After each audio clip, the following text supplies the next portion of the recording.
के ठिकानों पर हमले हुए हैं। एमएलआरएस से एसडीएफ के ठिकाने दहलाए गए हैं। सेना और कुर्दिश लड़ाकों में भीषण जंग देखने को मिली है। उत्तरी सीरिया में एसडीएफ के ठिकानों पर हमले हुए हैं और एमएलआरएस से एसडीएफ के ठिकाने दहलाए गए हैं। तो आपको ये हम जानकारी दे दें, जहां पर आपको बताएं कि किस तरीके से ये जो हमला है वो किया गया है। और आप देखिए कि कई मुहानों पर युद्ध वैसे भी चल रहे हैं और ऐसे में एक और जानकारी, जहां सेना और कुर्दिश लड़ाकों में भीषण जंग सामने आई है।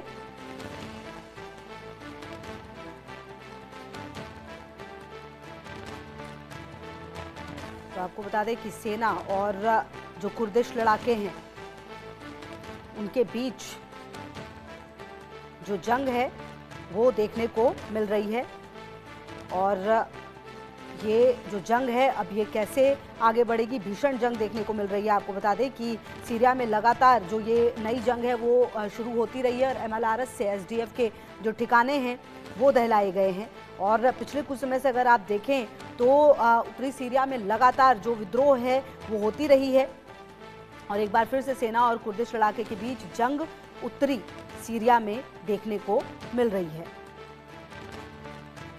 और एसडीएफ के जो ठिकाने हैं वहां पर भी जो ठिकाने हैं उसको भी देखा गया है। और सवाल ये उठता है कि सीरिया में टर्की सेना और कुछ लड़ाकों के बीच जंग का माहौल आखिरकार क्यों बन रहा है। इसी बीच एक और बड़ी खबर, सीरिया के अलेप्पो में कब्जे की जंग है। डेर हाफर में दोनों तरफ से भीषण फायरिंग हो रही है। एसडीएफ और सीरियाई फोर्स के बीच जो टकराव है वो देखने को मिल रहा है। अब देखिए सवाल कई सारे हैं कि आखिरकार ये जो जंग है वो इतनी ज़्यादा तेज़ क्यों होती हुई नज़र आ रही है, क्योंकि लगातार आपको बता दें कि सीरिया पर पहले हमले जो हैं वो अमेरिका के भी होते रहे, इजराइल के भी होते रहे हैं, टर्की के भी हुए हैं और उत्तरी सीरिया पर जो कब्जा करने की कोशिश है वो लगातार होती रही है। और डेर हाफर में दोनों तरफ से भीषण जो हथियार है, जो भीषण फायरिंग है वो की जा रही है और सीरिया के अलेप्पो में कब्जे की जंग देखने को मिल रही है।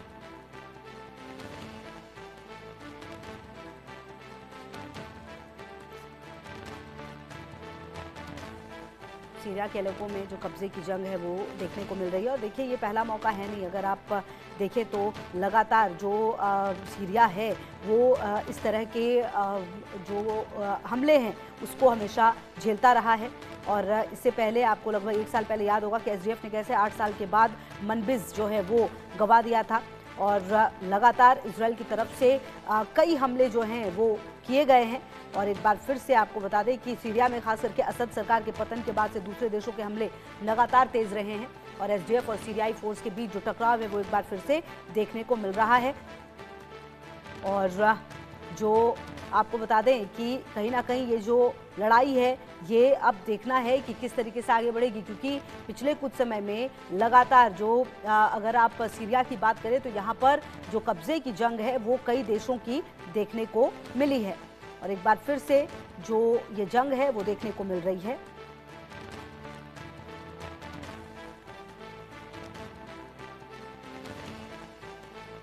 और AK सिवाज जी मेरे साथ रिटायर्ड मेजर जनरल जुड़े हुए हैं। Sir very good afternoon. जो ये टकराव है सर, आखिरकार इसके पीछे की वजह क्या है, इसकी टाइमिंग कितनी ज्यादा महत्वपूर्ण हो जाती है और कुल मिलाकर क्या लगता है कि अपना बचाव कर पाएंगे ये?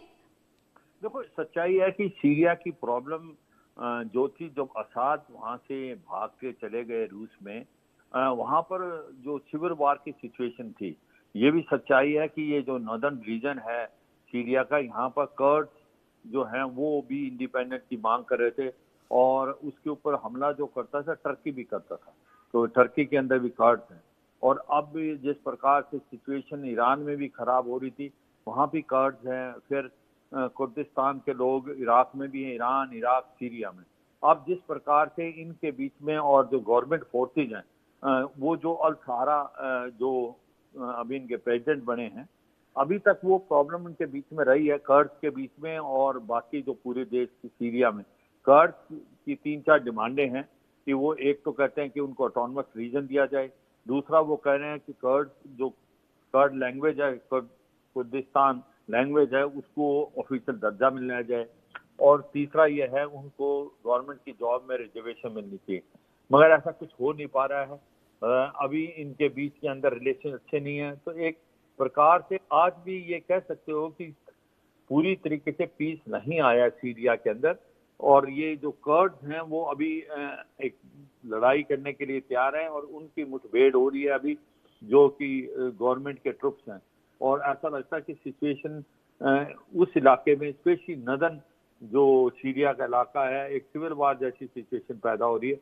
और हमें ये समझना चाहिए जो कर्ड जो हैं वो सीरिया में ही नहीं है, वो इराक में भी, ईरान में भी हैं। और इराक में तो आपको पता होगा कि किस प्रकार से उनको मारा गया था सद्दाम हुसैन के टाइम में। तो ये माइनॉरिटीज में है तीनों देशों में, और वो भी अपनी डिमांड इस प्रकार से हर चीज देश में देते हैं। और सीरिया में कर्ड के अगेंस्ट जो टर्की का था, एर्दोगन की गवर्नमेंट, उसने भी काफी उनके ऊपर हमला किया था।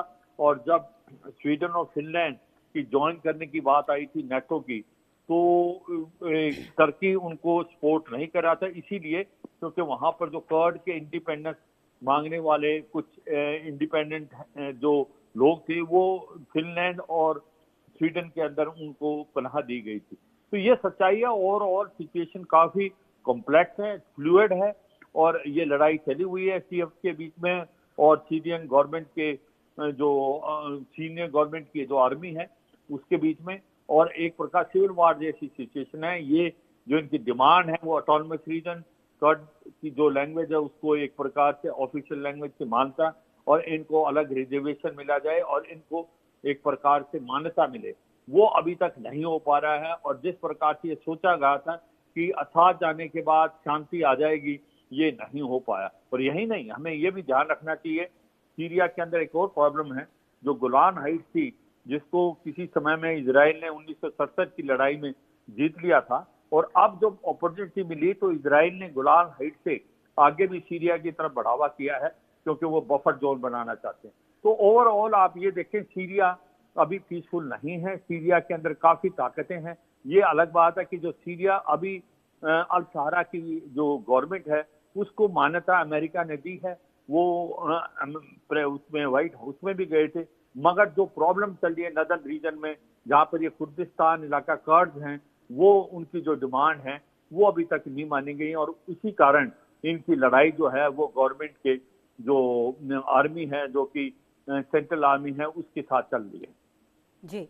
अच्छा सर, क्या आने वाले समय में ये जो चल रहा है इसमें क्योंकि अमेरिका को हम देख रहे हैं कि लगातार वो कई जगहों पर धमकी दे रहा है, कई जगहों की बातें कर रहा है, क्या इसमें इन्वॉल्वमेंट और भी बड़े कंट्रीज की हो सकती है?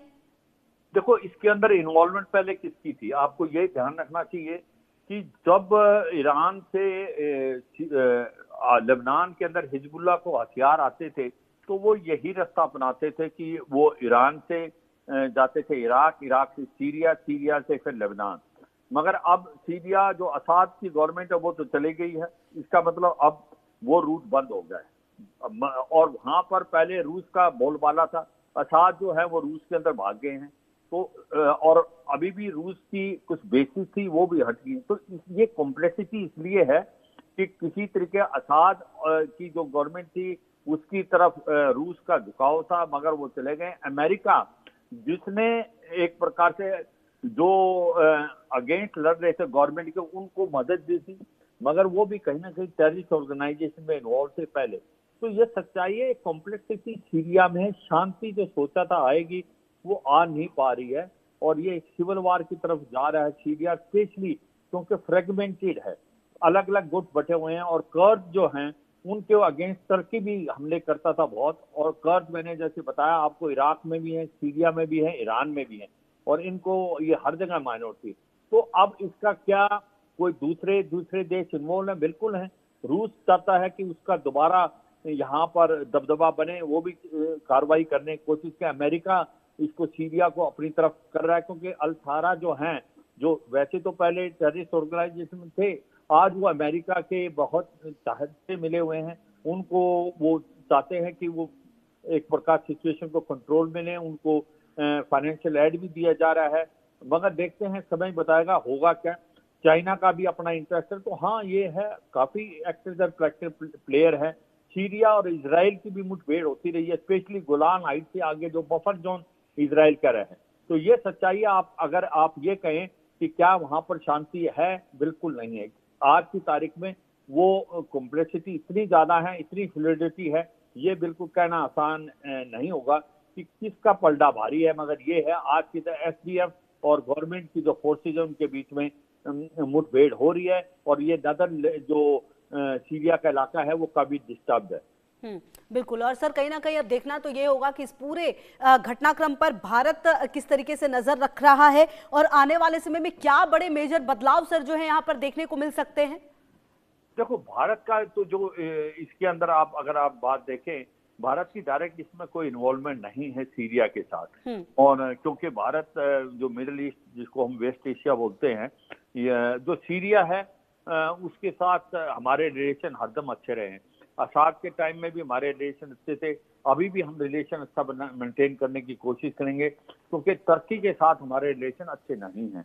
एर्दोगन की जो गवर्नमेंट है, जबकि भारत ने बहुत कोशिश की थी, जब उनका अर्थक्वेक आया था तो हमने अपनी जो मिलिट्री और की जो मेडिकल टीम भी भेजी थी, मगर एर्दोगन का रवैया एंटी इंडिया रहा है, वो पाकिस्तान के है।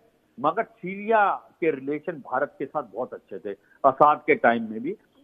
अब की जो गवर्नमेंट है हम उससे भी अच्छे रिलेशन मेंटेन करना चाहते हैं। तो मुझे लगता है कि भारत चाहेगा कि वहां शांति आए, भारत चाहेगा वहां पर स्टेबिलिटी आए, क्योंकि भारत के रिलेशनशिप ये है कि भारत वहां व्यापार करना चाहता है, और ये सच्चाई है। अगर वहां पर अगर आप देखेंगे कॉन्फ्लिक्ट जोन बनता है, अनसर्टेनिटी का माहौल है, तो ये भारत के हित में नहीं है, और भारत किसी का पक्षपात नहीं करना चाहेगा। भारत चाहेगा कि डायलॉग और डिप्लोमेसी से बातचीत हो और इस बात का कोई ना कोई हल निकले। जी ठीक है सर, बहुत शुक्रिया आपका हमारे साथ जुड़ने के लिए और बातचीत